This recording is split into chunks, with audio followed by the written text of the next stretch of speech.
Hello, it's Richard Bowser from Property Investor News here in London with Richard Little of Your Land Partner.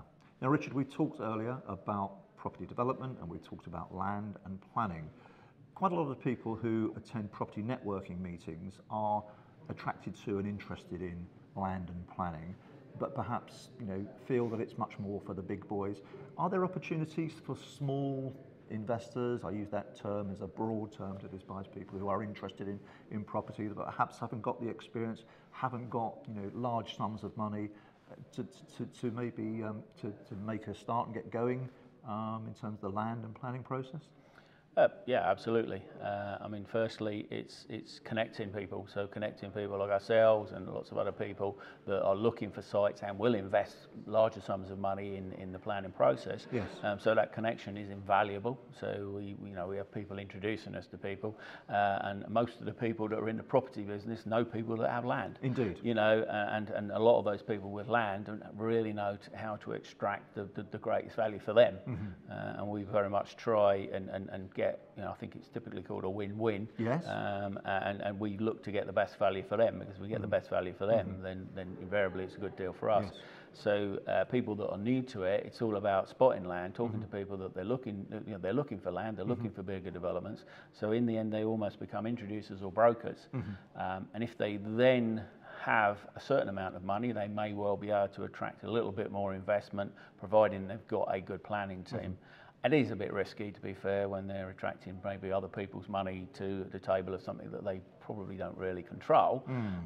However, it's certainly a possibility. So working with people like ourselves, they can potentially, we will typically perhaps put half the money in.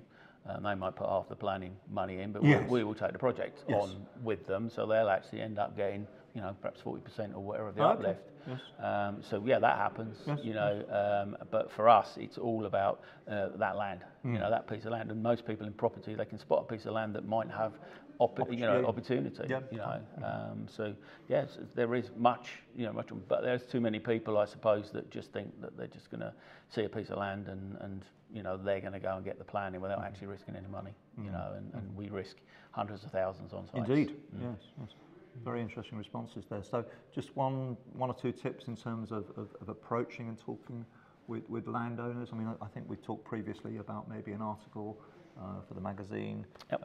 So maybe as a precursor. I'm doing a book at the moment. Yes. So we've got a much more, of course, the book. No, the new book. The new book's about approaching landowners and things. So, okay. So really, when we talk to landowners, it is about that connection. It is a people's business. It's making the connection. We don't get into too much detail because we generally say to people, well, actually, we genuinely don't know what it's worth. So it's actually a case of, right, what are you looking to get out of it?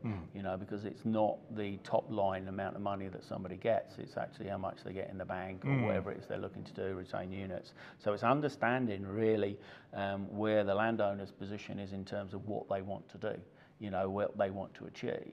And you don't need to be a land or planning expert to actually listen to somebody and actually perhaps try and coax out of them what you're looking to do. 100%. And I think lots of people, as long as they're able to connect, you bring the planning expertise to the next meeting, which you bring perhaps a planning consultant or whoever, maybe a developer, land agent or whatever.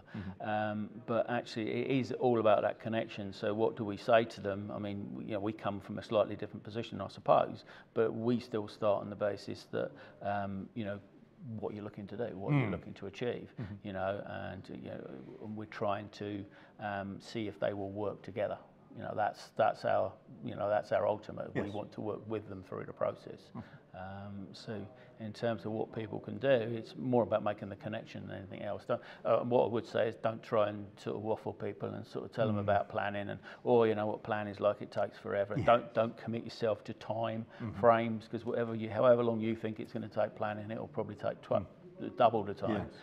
So don't commit to numbers and stuff like that. It's really a case of making that connection. So look, obviously what I'm looking to do is bring my team in. You always got a team. Everybody's got a team. And if you're interested, maybe next time I could bring one of my team together and we can discuss more of the detail. But we never discuss much detail, so we will get to heads of terms without very much detail at all.